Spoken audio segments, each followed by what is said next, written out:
Well, hello, sit, relax, everybody, relax. Welcome to Make Your Day Richer. I am your host, Richard Wilmore, and my guest is a voice for the burned out, the caregivers, and anyone learning to say yes to themselves.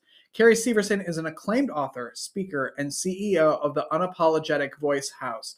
From nonprofit founder to caregiver advocate, her memoir, Unapologetically Enough, is reshaping how we see success, self-love, and survival. And if that sounds like a good show to you, click the like button, click the share button, and let's start the show. Make your day richer than it was before. Got some good times knocking upon your front door.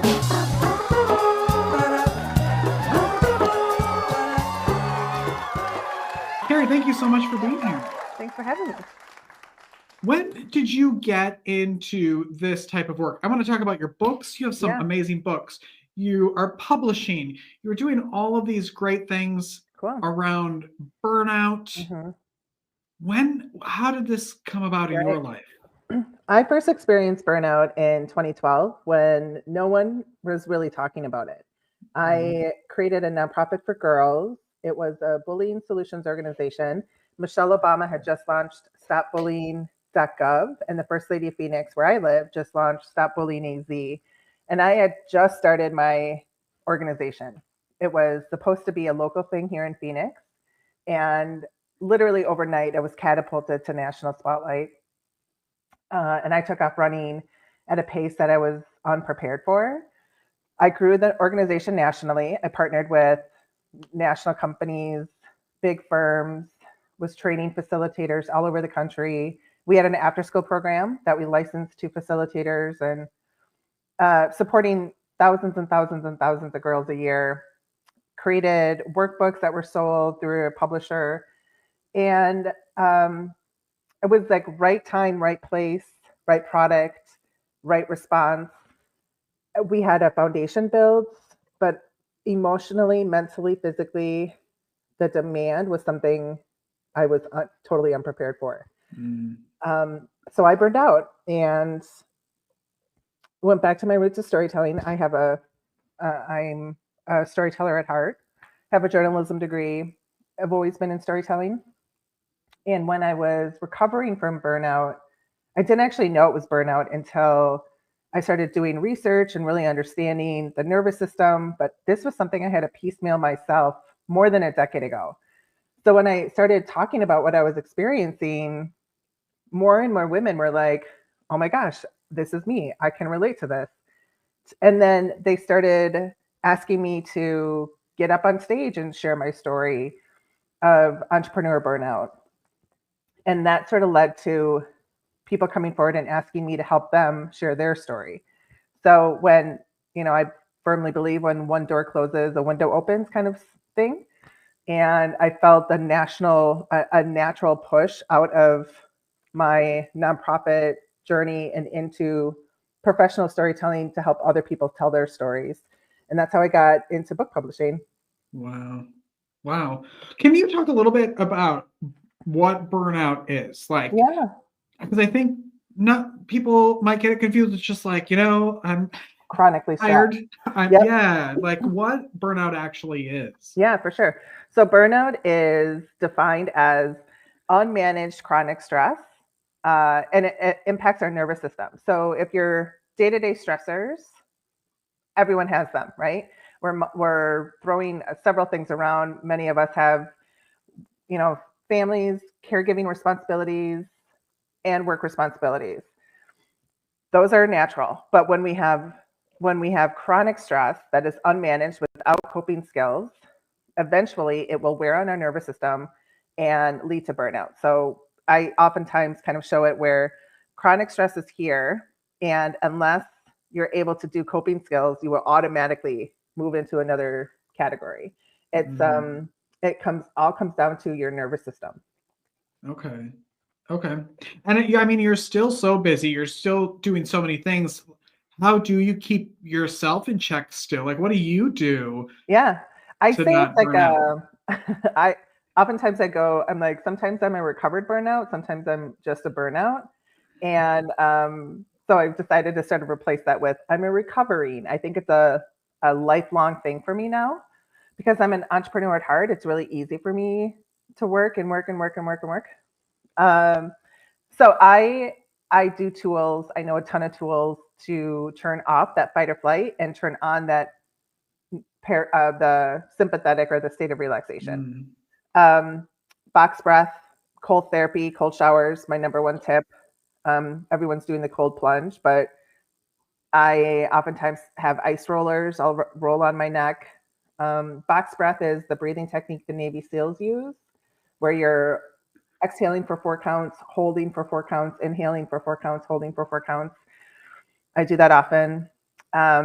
Nature, even getting outside for a couple of minutes to do a few deep breaths. So it doesn't take a ton of time. It's literally grabbing like 30 to 60 seconds at a time, several times throughout the day. I had a friend who has like a 9-year-old daughter and was, the daughter was going through something at school. And so she said, oh, so she wanted to do some box breathing. Yeah. And it like blew my mind that 9-year-old knows what that is. I love it. And I was like, can you imagine us as kids and our parents going, we should do some box breathing? Like, like how far we've come in the world, in parenting, that kids are now knowing that that's what they need, which is really fun. A timeout or something. I know. Back, I grew up in the 80s and the 90s, and back then it would have been like, go ride your bike, go play in the fields, go climb a tree, go see if the neighbor kid can, get into trouble or something. Yeah. Yeah, it's crazy. Yeah, totally different. Yeah, part of your storytelling life is also writing books. I want to talk about your memoir, Unapologetically Enough. Love the title. Great title. Yeah. When did you decide that you needed to write that? So that is about my burnout journey. And I realized I needed to write it when the response from sharing my experience on stage and through, personal essays was big. Like people from around the world would be like, oh my God, this is totally relatable. So it took me 8 years to write it. I finally put it out into the world in 2022. My editor was the one who was like, the title is Unapologetically Enough. And the response has been great. Like people look at it as a mental health book, which was really surprising. I didn't think I wrote a book about my mental health, but turns out, yes, I did.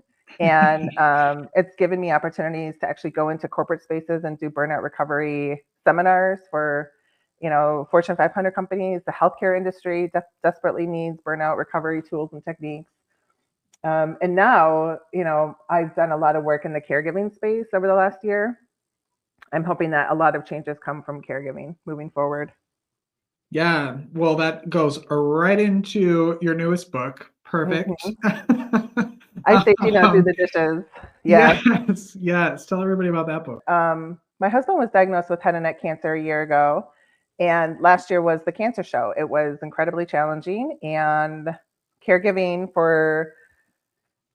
is hard. Advocacy is hard. We had a lot of problems with patient care in terms of healthcare professionals are burnt out. And we actually got letters home from the hospital stating that we didn't get the best care. And I had to advocate to save his life. So we had a PA who would flat out tell my husband that he made her job hard. And so I got into it, like, all right, sister, you and I are in a fight and you're off his case. And I had to advocate to get him an emergency feeding tube. So that's where the title comes in.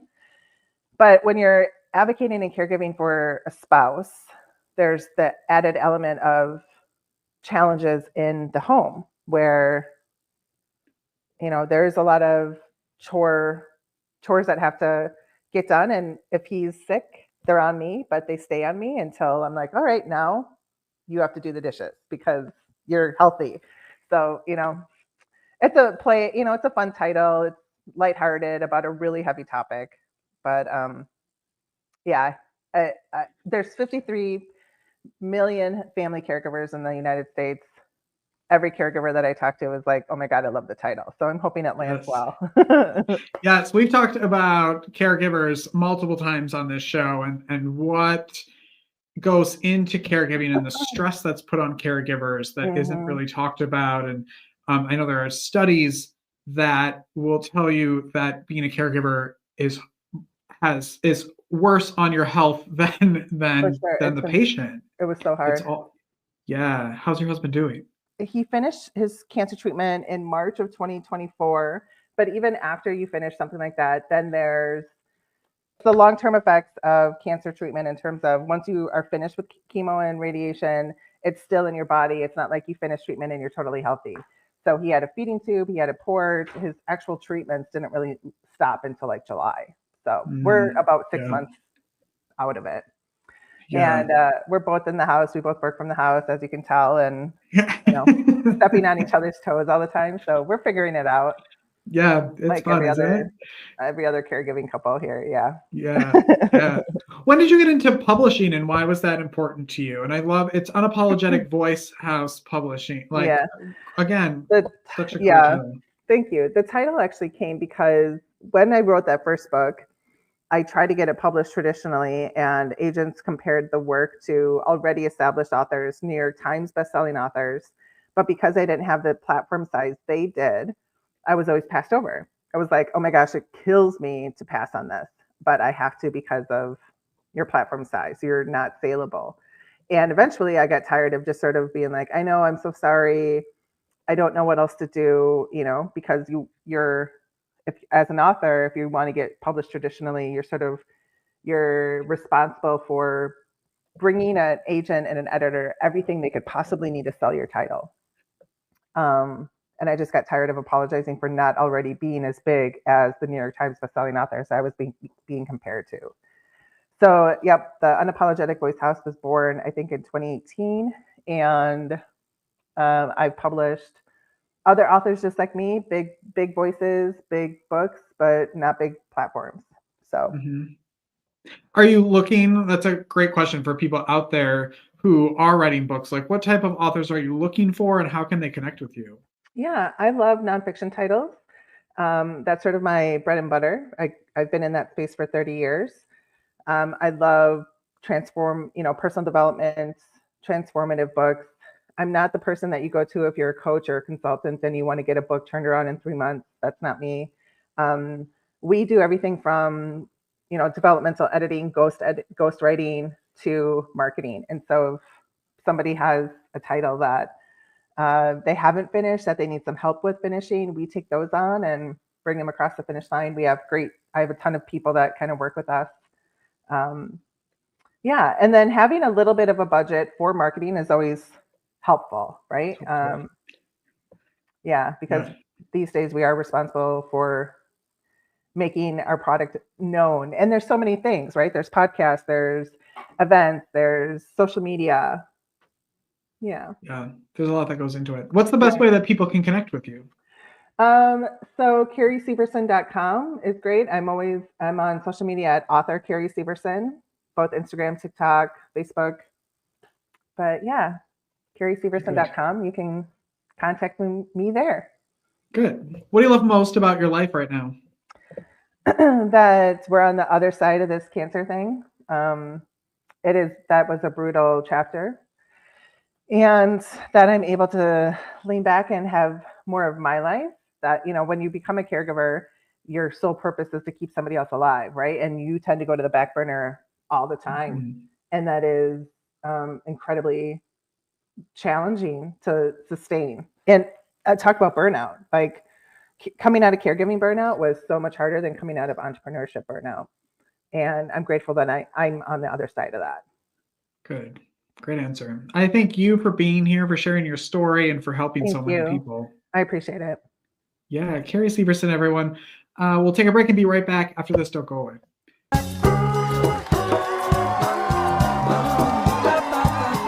Life is difficult.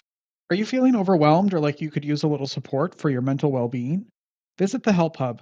It's the most comprehensive and inclusive free online destination for mental health resources, helpful tools, crisis hotlines, and supportive content. Just go to thehelphub.co to find the resources you need when you need them most. Unlike other resource pages, the Help Hub is divided into 16 different categories, ensuring that everyone in every community has access to the resources and support that matches their unique needs. Find the help you're looking for at thehelphub.co.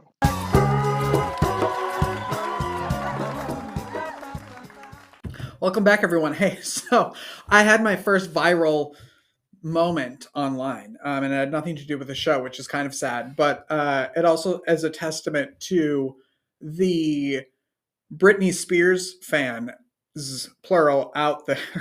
So someone had posted, some like Britney Spears fan had posted a video of when she was on the Rosie O'Donnell show back in like 1999. Rosie went to her concert and did a behind the scenes show with her. And at the end of it, Rosie was kind of making sure that she was okay. Threat to humanity, Rosie O'Donnell was making sure that Britney Spears was okay. Foreshadowing? Who's to say? Anyway, so that was the whole thing, was like, oh my gosh, Rosie knew. Rosie was like checking in on her. And I posted a comment that said, Rosie always knows everything before everybody else, or something like that. And the next time I opened up TikTok, hundreds and hundreds of notifications. And I thought, oh boy, what Trumper did I make mad with one of my Rosie videos? Because that's usually what's happened. Like one time, I think I tweeted something about Rosie years ago, back when Twitter was a thing, and she reposted it. And that was the last time I went viral. And the way that people pounced on me, calling me names and everything, was insane. But this has all been very positive for the most part. And so every time I go on TikTok, there are all these notifications and I get nervous. But right now, it's the number. It has, let's see. One final question before it has 3,915 likes. And all I said was, Rosie always knows before everyone else. And people are like, yes, yes, yes, yes, yes. We love Rosie. We love Rosie. And Rosie actually liked the comment as well. So, day made. One day. So Tony keeps telling me, she knows who you are. Maybe she's afraid. Maybe I don't know. But she knows who I am. One day. She likes a lot of my comments. She hasn't followed me yet, though. Rosie, just follow me. Come sit right on this chair. Or in the virtual screen. Come on. I'll let you talk about whatever you want. This is what I would want to do if she came on the show. I would just have a bunch of topics. And I would say, okay, we're just going to pick a topic and let you have 3 minutes to talk about the topic. Past, present, future. And then it's just like whatever she wants to say. For however long she wants to say it. Anyway, so that's what's happening in my world. I'm viral in the Britney Spears fan club. There you go. Go make your day richer. Go make somebody else's day richer. You've made mine by watching the show, and I love you for it. Hey, we're closing in on the end of season 1. And so starting August 1st, I don't actually know what day that is, we're going to be cluing you in into what's happening for season 2. So get ready for that. It's very exciting. Have a great day, everyone. We'll see you tomorrow. Bye-bye.